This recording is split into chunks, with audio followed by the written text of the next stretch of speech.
ಓಂ ಸಾಯಿರಾಮ್. ಬಾಬಾರವರ ಪಾದಗಳಿಗೆ ನಮಸ್ಕರಿಸುತ್ತಾ, ಬಾಬಾರವರು ಶಿರಡಿಯಲ್ಲಿದ್ದಾಗ ಕೆಲವು ಸಲ ಹಾಸ್ಯವನ್ನು ಕೂಡ ಮಾಡ್ತಾಯಿದ್ರು ಮತ್ತು ಕೆಲವು ನೀತಿಕತೆಗಳನ್ನು ಹೇಳಿದ್ದಾರೆ. ಮತ್ತು ಬಾಬಾರವರಿಗೆ ಅವರ ಭಕ್ತರ ಬೆಲೆ ಮಾತ್ರ, ಅವರ ಸೇವೆ ಮಾತ್ರ ಬಾಬಾರವರಿಗೆ ಮಾತ್ರ ಗೊತ್ತಿತ್ತು. ಭಕ್ತರ ಸೇವೆ ಬಾಬಾರವರಿಗೆ ಮಾತ್ರ ಗೊತ್ತಿತ್ತು. ಇದರಲ್ಲಿ ಏನು ಹೇಳಿದ್ದಾರೆ ನೋಡೋಣ ಬನ್ನಿ.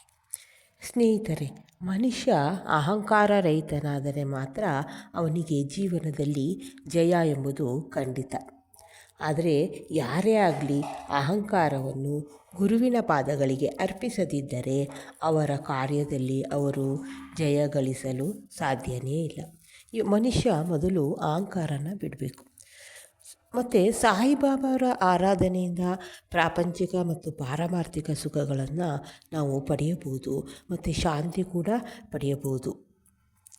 ಇದನ್ನು ನಾವು ಪಡಿಬೇಕು ಅಂದರೆ ಅವರು ಬಾಬಾರವರ ಲೀಲೆಗಳನ್ನು ಶ್ರವಣ ಮಾಡಿ ಧ್ಯಾನಿಸಿದರೆ ಖಂಡಿತ ಗುರಿ ಸಾಧಿಸ್ದಂಗೆ ಆಗುತ್ತೆ.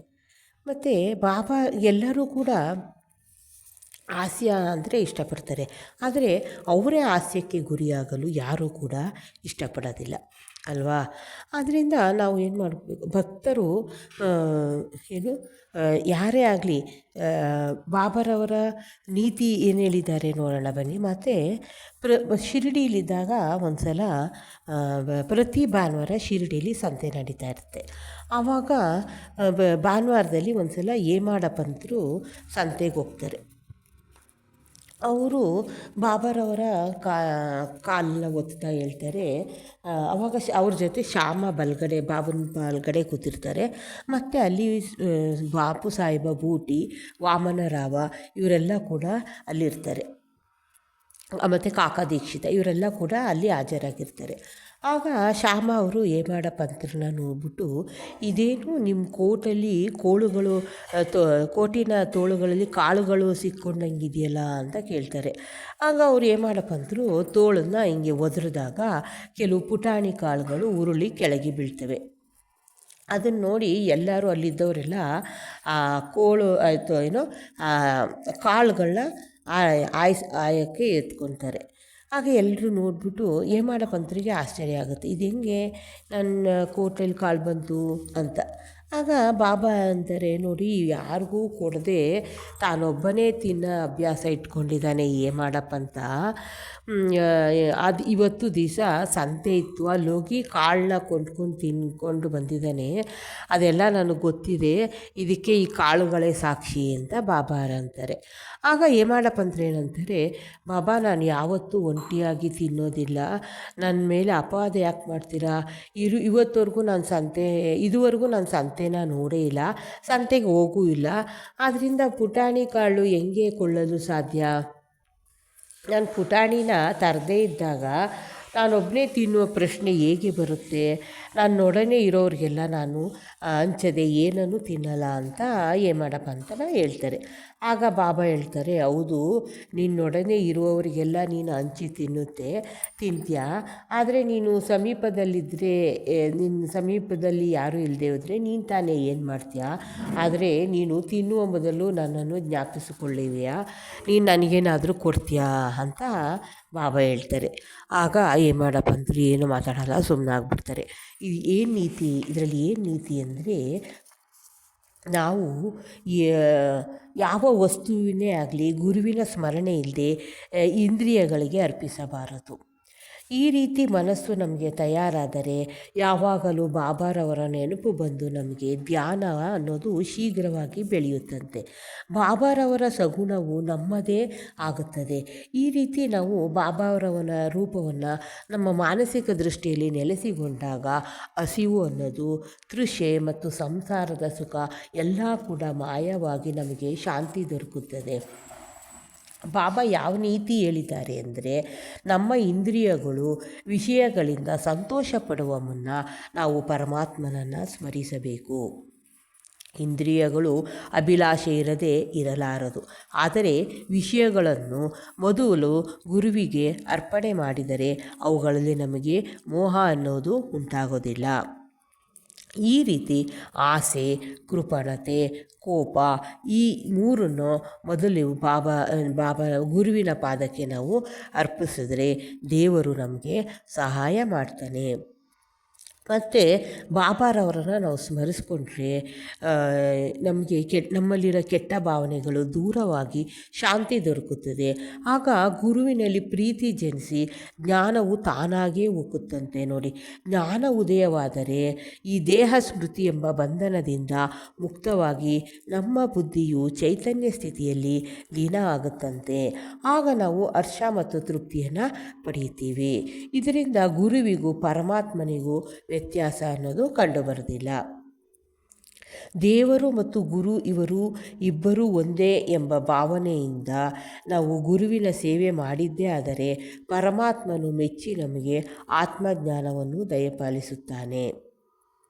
ಆದ್ದರಿಂದ ನಾವು ಗುರುವಿನ ಸ್ಮರಣೆ ಇಲ್ಲದೆ ಇಂದ್ರಿಯಗಳಿಗೆ ಅರ್ಪಿಸಬಾರದು ಅನ್ನೋದೇ ಇಲ್ಲಿ ನೀತಿ ಅಂತ, ಇದೊಂದು ನೀತಿ ಬಾಬಾ ಹೇಳಿರೋದು.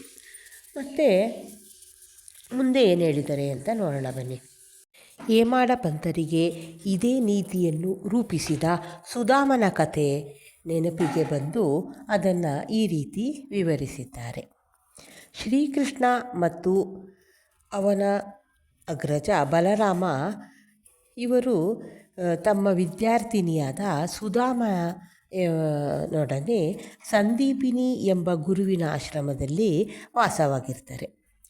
ಆವಾಗ ಒಂದು ಸಲ ಶ್ರೀಕೃಷ್ಣ ಮತ್ತು ಬಲರಾಮ ಒಂದಿನ ಸೌದೆ ತರಕ್ಕೆ ಕಾಡಿಗೆ ಹೋಗ್ತಾರೆ. ಆಗ ಆ ಋಷಿ ಪತ್ನಿ 3 ಜನಕ್ಕೂ ಸಾಕಾಗೋಷ್ಟು ಸುಧಾಮನ ಕೈಲಿ ಕಡಲೆನ ಕೊಟ್ಟು ಕಳಿಸ್ತಾಳೆ.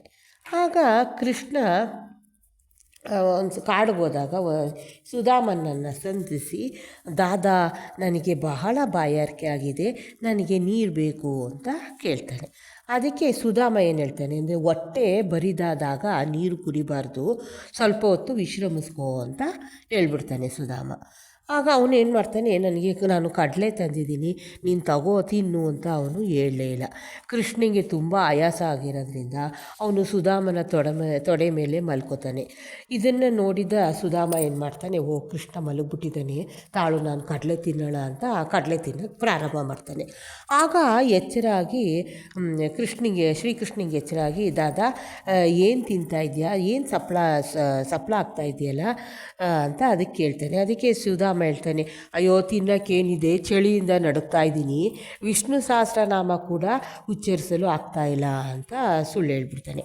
ಆಗ ಇದನ್ನು ಕೇಳಿದ ಸರ್ವಜ್ಞನಾದ ಕೃಷ್ಣ ಪರಮಾತ್ಮ ಏನು ಹೇಳ್ತಾನೆ ಅಂದರೆ, ನಾನೊಂದು ಕನಸು ಕಂಡೆ, ಅದರಲ್ಲಿ ಒಬ್ಬ ಬೇರೆಯವ್ರಿಗಾಗಿ ಕೊಟ್ಟ ಪದಾರ್ಥವನ್ನು ಅವರಿಗೆ ತಿಳಿಯದಂತೆ ತಿನ್ನುತ್ತಿದ್ದನು. ಅವನನ್ನು ವಿಚಾರಿಸಿದಾಗ ಏನು ಮಣ್ಣು ತಿನ್ನಲಿ ಅಂತಾನೆ. ಅದಕ್ಕೆ ಇನ್ನೊಬ್ಬ ಅದು ಹಾಗೆಯೇ ಆಗಲಿ ಅಂತಾನೆ. ಇದು ಕನಸು ಮಾತ್ರ ಅಂತ ಶ್ರೀಕೃಷ್ಣ ಪರಮಾತ್ಮ ಹೇಳ್ತಾರೆ. ಇದು ನನಗೆ ಗೊತ್ತು, ನನ್ನನ್ನು ಬಿಟ್ಟು ಏನನ್ನು ತಿನ್ನೋದಿಲ್ಲ, ನನಗೆ ಗೊತ್ತಿದೆ, ಸುಮ್ಮನೆ ಕನಸಿನ ಪ್ರೇರಣೆಯಿಂದ ಕೇಳಿದ್ದೇನಷ್ಟೇ ಅಂತ ಕೃಷ್ಣ ಹೇಳ್ತಾನೆ. ಆಗ ಇದೆಲ್ಲ ಸುಧಾಮನಿಗೆ ಕೃಷ್ಣನ ಸರ್ವಜ್ಞತೆ ಸ್ವಲ್ಪ ಮಟ್ಟಿಗಾದರೂ ತಿಳಿದಿದ್ದರೆ ಅವನು ಈ ರೀತಿ ವರ್ತಿಸ್ತಿರಲಿಲ್ಲ ಅಲ್ವಾ ಸುಧಾಮ. ಆದ್ದರಿಂದ ಅವನು ಮಾಡಿದ್ದನ್ನು ಅನುಭವಿಸಲೇಬೇಕಾಯಿತು. ಶ್ರೀಕೃಷ್ಣನ ಪರಮಾತ್ಮನ ಸ್ನೇಹಿತನಾಗಿದ್ದರೂ ಕೂಡ ಸುಧಾಮ ತನ್ನ ಜೀವಮಾನದಲ್ಲಿ ಕಡು ಬಡತನವನ್ನು ಅನುಭವಿಸಲೇಬೇಕಾಯಿತು. ಆದರೆ ಕೊನೆಯಲ್ಲಿ ತಾನೇ ಸ್ವತಃ ಮಾಡಿದ ಒಂದಿಡೀ ಅವಲಕ್ಕಿ ಶ್ರೀಕೃಷ್ಣನಿಗೆ ಮನಪೂರ್ವಕವಾಗಿ ಅರ್ಪಿಸಿದಾಗ ಶ್ರೀಕೃಷ್ಣ ಪರಮಾತ್ಮ ಮೆಚ್ಚಿ ಒಂದು ಸುವರ್ಣ ನಗರವನ್ನೇ ಸುಧಾಮನಿಗೆ ಕೊಡ್ತಾನೆ. ಮತ್ತು ಮುಂದೆ ಬಾಬಾರವರು ತಮ್ಮ ಭಕ್ತರಿಂದ ಸೇವೆ ಮಾಡಿಸ್ಕೊಳ್ಳುವ ಯಾವ ರೀತಿ ಸೇವೆ ಮಾಡಿಸ್ಕೊಂಡ್ರು, ಅವ್ರ ಭಕ್ತರ ಬೆಲೆ ಏನಿತ್ತು ಅವ್ರಿಗೆ ತಿಳಿದಿತ್ತು ಅಂತ ನಾವು ಮುಂದೆ ನೋಡೋಣ. ಬಾಬಾ ಅವರು ಶಾಂತಿದೂತರ ಪಾತ್ರವನ್ನು ವಹಿಸಿದ ಸರಸ ಘಟನೆಯನ್ನು ನೋಡೋಣ ಬನ್ನಿ. ಅಣ್ಣ ಚಿಂಚಣಿಕರ ಅಂತ ಒಬ್ಬ ಭಕ್ತ ಇದ್ದ ಶಿರಡಿಲಿ. ಆತ ಬಹಳ ನಿಷ್ಠುರವಾಗಿರ್ತಾನೆ, ಯಾರಿಗೂ ಎದುರುತ್ತಿರಲಿಲ್ಲ. ಆದರೆ ಎಲ್ಲ ವ್ಯವಹಾರನೂ ಕೂಡ ಚೊಕ್ಕಟವಾಗಿ ಇಡ್ತಾನೆ. ಬಾಹ್ಯದಲ್ಲಿ ನಿರ್ದಯನಾಗಿ ಕಂಡರೂ ಕೂಡ ಅವನು ಒಳ್ಳೆ ಮನಸ್ಸವನಾಗಿರ್ತಾನೆ. ಆದ್ದರಿಂದ ಬಾಬಾಗೆ ಅವನು ಕಂಡ್ರೆ ಇಷ್ಟ ತುಂಬಾ ಪ್ರೀತಿಸ್ತಾ ಇರ್ತಾರೆ. ಒಬ್ಬೊಬ್ಬರು ಎಲ್ಲರೂ ಒಂದೊಂದು ಥರ ಸೇವೆಯನ್ನು ಬಾಬಂಗೆ ಮಾಡ್ತಾಯಿರ್ತಾರೆ. ಆಗ ಒಂದು ಸಲ ಚಿಂಚಣೀಕರ ಬಾಬಾರವರ ಎಡಗೈಯನ್ನು ತಿಕ್ತಾ ಇರ್ತಾನೆ. ಬಲಗೈಯನ್ನು ವೇಣುಬಾಯಿ ಕೌಜಲಗಿ ಎಂಬ ಮುದುಕಿ ಅವಳು ತಿಕ್ತಾ ಇರ್ತಾಳೆ. ಅವಳು ಆತ್ಮ ಕೂಡ ಪರಿಶುದ್ಧವಾಗಿರ್ತಾರೆ. ಅವಳು ಬಾಬಾರವ್ರನ್ನ ತಬ್ಬಿಕೊಂಡು ಅವರ ಹೊಟ್ಟೆಯನ್ನು ತಿಕ್ತಾ ಇರ್ತಾಳೆ. ಹೀಗೆ ತಿಕ್ತಾ ಇರಬೇಕಾದ್ರೆ ಹೊಟ್ಟೆ ಮತ್ತು ಬೆನ್ನು ಎರಡೂ ಕೂಡ ಒಂದೇ ಸಮಾನಾಗಿ ಸೇರಿಕೊಂಡು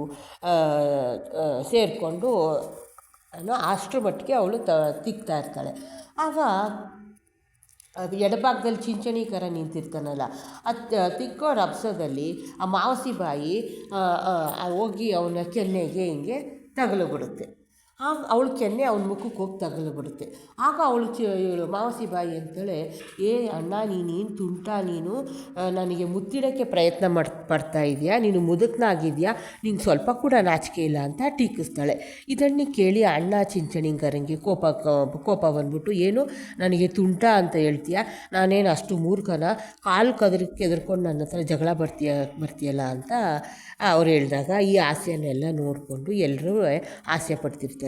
ಆದರೆ ಬಾಬಾ ಮಾತ್ರ ಇಬ್ಬರೂ ಸಮಾಧಾನ ಭಾವದಿಂದ ಕರೆದು, ಅಮ್ಮ ತಾಯಿ, ಓ ಅಣ್ಣ ಕೇಳಿ, ಅನವಶ್ಯಕವಾಗಿ ಯಾಕೆ ಈ ಥರ ಜಗಳ ಆಡ್ತೀಯ, ತಾಯಿ ಮಗನನ್ನು ಮುತ್ತಿಡುವುದರಲ್ಲಿ ತಪ್ಪೇನು, ನನಗೆ ಅರ್ಥ ಆಗ್ತಾ ಇಲ್ಲ, ಅದರಲ್ಲಿ ಪಾಪ ಏನಿದೆ ಅಂತ ಬಾಬಾ ಹೇಳ್ತಾರೆ. ಇದನ್ನು ಕೇಳಿಸ್ಕೊಂಡ್ರು ಇಬ್ಬರು ಕೂಡ ಸಮಾಧಾನವಾಗಿ ಹೊಂದ್ಕೊಂಡು ಇರ್ತಾರೆ. ಮತ್ತು ಬಾಬಾರವರು ತಮ್ಮ ಭಕ್ತರನ್ನು ಮನಸ್ಸು ಬಂದಂತೆ ಆರಾಧಿಸಲು ಅನುಮತಿ ಕೊಟ್ಟಿದ್ದರು. ಯಾರೂ ಕೂಡ ಈ ವಿಷಯದಲ್ಲಿ ಹಸ್ತಕ್ಷೇಪ ಮಾಡೋಂಗಿರಲಿಲ್ಲ. ಒಂದು ಉದಾಹರಣೆ ಕೊಡೋದಾದರೆ, ಇನ್ನೊಂದು ಸಂದರ್ಭದಲ್ಲಿ ಮಾವಸಿ ಬಾಯಿ ಬಾಬಾರವರ ಹೊಟ್ಟೆನ ತಿಕ್ತಾ ಇರ್ತಾಳೆ. ಅವಳು ಉಜ್ಜುವ ರಭಸನ ನೋಡಿ ಎಲ್ರಿಗೂ ಗಾಬರಿ ಆಗ್ತಿರ್ತಾರೆ. ಅಯ್ಯೋ ತಾಯಿ, ಆಗ ಅಲ್ಲೋ ಇದ್ದವರು, ಓ ತಾಯಿ ಸ್ವಲ್ಪ ಹೊಟ್ಟೆನ ಜಾಗರೂಕವಾಗಿ ತಿಕ್ಕಿ, ಇಲ್ಲದಿದ್ದರೆ ಬಾಬಾರವರ ಕರುಳುಗಳನ್ನು ಕೀಳುವಿರಿ ಅಂತ ಹೇಳ್ಬಿಡ್ತಾರೆ. ಇದನ್ನು ಕೇಳಿಕೊಂಡು ಬಾಬಾ ತಕ್ಷಣ ಏನು ಮಾಡ್ತಾರೆ, ಬಾಬಂಗೆ ಕೋಪ ಬಂದುಬಿಡುತ್ತೆ. ತಕ್ಷಣ ತಮ್ಮ ಸಟಕನ ನೆಲಕ್ಕೆ ಹೊಡೆದು ಕೋಪದಿಂದ ಕಣ್ಣುಗಳೆಲ್ಲ ಕೆಂಪು ಮಾಡಿಕೊಂಡು ಅವರು ಸಟಕನ ತೆಗೆದುಕೊಂಡು ಒಂದು ತುದಿಯನ್ನು ಹೊಟ್ಟೆಗೂ ಮತ್ತೊಂದು ತುದಿಯನ್ನು ಕಂಬಕ್ಕೂ ಒರಗಿಸಿ ಬಲವಾಗಿ ಒತ್ತಿಸ್ಕೊಂಡು ಆರಂಭ ಶುರು ಮಾಡಿಬಿಡ್ತಾರೆ. ಆಗ 2 ಅಡಿ ಉದ್ದಾಗಿ ಆ ಸಟಕ ಹೊಟ್ಟೆ ಒಳಗೆ ಪೂರ್ತಿ ನಾಟ್ಕೊಂಬಿಡುತ್ತೆ. ಇದನ್ನು ಕಂಡ ಜನರು ಗಾಬರಿಯಾಗಿ ಯಾರಿಗೂ ಮಾತಾಡೋಕ್ಕೆ ಬಾಬನ ಹತ್ರ ಮಾತಾಡೋಕ್ಕೆ ಧೈರ್ಯ ಇರಲ್ಲ. ಅವರೇನು ಮಾಡ್ತಾರೆ, ಬಾಬಾ ಕ್ಷೇಮವನ್ನು ಗಮನದಲ್ಲಿಟ್ಟುಕೊಂಡು ಮಾವಸಿ ಬಾಯಿಯವರಿಗೆ ಜಾಗರೂಕರಾಗಿರೋಕ್ಕೆ ಹೇಳ್ತಾರೆ. ಆದರೆ ಬಾಬಾ ಇದನ್ನು ಸಹಿಸಲಿಲ್ಲ. ಅವರು ತಕ್ಷಣ ಆಮೇಲೆ ಬಾಬಾ ಶಾಂತರಾಗ್ಬಿಡ್ತಾರೆ. ತಮ್ಮ ಸಟಕನ ತೆಗೆದು ಹಾಸನದಲ್ಲಿ ಇಡ್ತಾರೆ. ಆಗ ಎಲ್ರಿಗೂ ಗೊತ್ತಾಗುತ್ತೆ, ಬಾಬಾರವರು ತಮ್ಮ ಭಕ್ತರಿಂದ ಸೇವೆ ಮಾಡಿಸಿಕೊಳ್ತಿರುವಾಗ ಮಧ್ಯಪ್ರವೇಶಿಸಿದ್ದು ತಪ್ಪು ಒಂದು ಎಲ್ರಿಗೂ ಗೊತ್ತಾಗುತ್ತೆ. ಮತ್ತು ಭಕ್ತರ ಸೇವೆ ಮತ್ತು ಬೆಲೆ, ಗುಣಗಳನ್ನು ಅಳೆಯುವ ಶಕ್ತಿ ಬಾಬಾರವರಿಗೆ ಮಾತ್ರ ಗೊತ್ತಿತ್ತು, ಅದು ಬೇರೆಯವರಿಗೆ ಗೊತ್ತಿರಲಿಲ್ಲ. ಇಲ್ಲಿಗೆ 24ನೇ ಅಧ್ಯಾಯ ಮುಗಿದಿತು. ಮುಂದೆ 25ನೇ ಅಧ್ಯಾಯನ ನೋಡೋಣ. ಎಲ್ಲರಿಗೂ ಒಳ್ಳೆಯದಾಗಲಿ. ಸಾಯಿರಾಮ್. ಓಂ ಸಾಯಿರಾಮ್.